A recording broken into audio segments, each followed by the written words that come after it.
Welcome to new TV Telugu. ఇప్పుడు Telangana top 10 చూద్దాం. నిజాం సాగర్ ప్రాజెక్టులోకి 88,959 క్యూసెక్ల వరద నీరు వచ్చి చేరింది. దీంతో 13 వరద గేట్లను ఎత్తి 87,709 క్యూసెక్ల నీటిని గోదావరిలోకి విడుదల చేస్తున్నట్లు ప్రాజెక్టు ఏఈలు సాకేత్, అక్షయ్ కుమార్ తెలిపారు. ప్రధాన కాల్వ ద్వారా 1250 క్యూసెక్లు, ప్రాజెక్టు చివరిలోని కొత్త 20 గేట్లలో 5 గేట్లు ఎత్తి నీటిని విడుదల చేస్తున్నట్లు పేర్కొన్నారు. ప్రాజెక్టు పూర్తి సామర్థ్యం 1405 అడుగులు కాగా ప్రస్తుతం 1401.99 అడుగుల మేర నీటి నిల్వ ఉంచుతున్నారు. ఈ ఖరీఫ్ లో నిజాం సాగర్ ప్రాజెక్టు చరిత్ర సృష్టిస్తుందని అధికారులు తెలిపారు. వేములవాడ శ్రీ రాజరాజేశ్వర స్వామివారి ఆలయంలో శరన్నవరాత్రి ఉత్సవాలు వైభవంగా జరుగుతున్నాయి. 5వ రోజు శ్రీ రాజరాజేశ్వరి దేవి అమ్మవారు కుష్మాండ అలంకారంలో భక్తులకు దర్శనమిచ్చారు. అమ్మవారిని దర్శించుకునేందుకు అధిక సంఖ్యలో భక్తులు తరలివచ్చారు.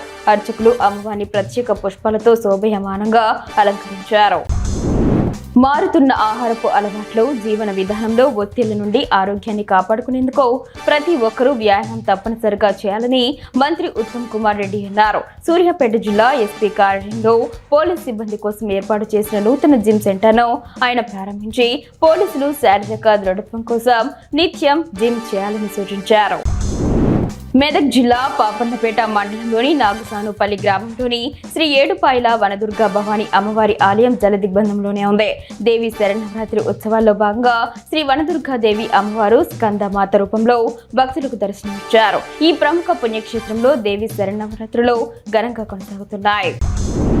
నాగర్ కర్నూలు జిల్లా కలెక్టర్ బదావత్ సంతోష్ ముఖ్యమంత్రి సొంత గ్రామం కొండారెడ్డిపల్లిలో 91.71 కోట్ల రూపాయలతో వివిధ అభివృద్ధి పనులను చేపడుతున్నట్లు తెలిపారు. ఈ నెల 29న అభివృద్ధి పనుల ప్రారంభోత్సవానికి మంత్రులు హాజరు కానున్న నేపథ్యంలో కలెక్టర్ గ్రామంలో పర్యటించి అభివృద్ధి కార్యక్రమాలకు సంబంధించి ఏర్పాట్లను సక్రమంగా చేపట్టాలని వివిధ శాఖల అధికారులను ఆదేశించారు. సిర్పూర్ మాజీ ఎమ్మెల్యే కోనేరు కోనప్ప బీఆర్ఎస్ పార్టీలో చేరారు. బీఆర్ఎస్ వర్కింగ్ ప్రెసిడెంట్ కేటీఆర్ ఆయనకు కండువా కప్పి పార్టీలోకి ఆహ్వానించారు.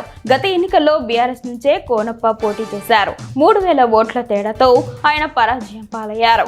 బీఎస్పీ తరపున ఆర్ఎస్ ప్రవీణ్ కుమార్ పోటీ చేయడంతో ఓట్లు చీలి బీజేపీ అభ్యర్థి పాల్వై హరీష్ గెలిచారని కోనప్ప ఆరోపించారు. బీఆర్ఎస్ లో ఆర్ఎస్ ప్రవీణ్ చేరికతో ఆయన గతంలో పార్టీని వీడారు. ములుగు జిల్లా వాజేడు మండలంలో 2 రోజులుగా కురుస్తున్న భారీ వర్షాల కారణంగా పేరూరు వద్ద గోదావరి నది 16 మీటర్ల ఎత్తుకు ప్రవహిస్తోంది. రేగుమాగు వంతెనపైకి వరద నీరు చేరడంతో టేకులగూడెం 163 జాతీయ రహదారిపై కూడా నీరు నిలిచిపోయింది. దీనితో తెలంగాణ మరియు ఛత్తీస్గఢ్ రాష్ట్రాల మధ్య రాకపోకలు పూర్తిగా నిలిచిపోయాయి. వాగు దాటకుండా పోలీసులు బారికేడ్లు ఏర్పాటు చేసి పహారా కాస్తున్నారు. 2 రాష్ట్రాల ప్రజలు ప్రయాణం చేయాలంటే భూపాలపల్లి జిల్లా కాళేశ్వరం మీదుగా వెళ్లాలని పోలీసులు సూచించారు. నిర్మల్ జిల్లా ఖానాపూర్ మండలం మేడంపల్లి వద్ద ఉన్న సదర్మాట్ ఆనకట్ట 2 గేట్లు దెబ్బతిన్నాయి. ఎగువన భారీ వర్షాల కారణంగా ఎస్ఆర్ఎస్పీ నుంచి గోదావరి నదిలోకి వరద నీటిని విడుదల చేస్తున్నారు. ఈ వరద నీటి ప్రవాహం వల్ల ఆనకట్టకు నష్టం వాటిల్లింది. ఈ సంఘటన ఆనకట్ట భద్రతపై ఆందోళన రేకెత్తిస్తోంది. తల్లి పిల్లలు ఆరోగ్యంగా ఉండాలంటే అంగన్వాడీ టీచర్ల పాత్ర కీలకమని మంత్రి పొన్నం ప్రభాకర్ అన్నారు. సిద్దిపేట జిల్లా హుస్నాబాద్ మార్కెట్ యార్డ్లో అంగన్వాడీ టీచర్లకు హెల్పర్లకు మంత్రి యూనిఫామ్ పంపిణీ చేశారు. ప్రభుత్వం తరపున అంగన్వాడీ టీచర్లకు హెల్పర్లకు యూనిఫామ్ చీరలు పంపిణీ చేస్తున్నామని, బతుకమ్మ పండుగ సందర్భంగా గ్రామంలో ఉన్న అధికారులు అందరూ బాగా పనిచేయాలని ఆయన సూచించారు.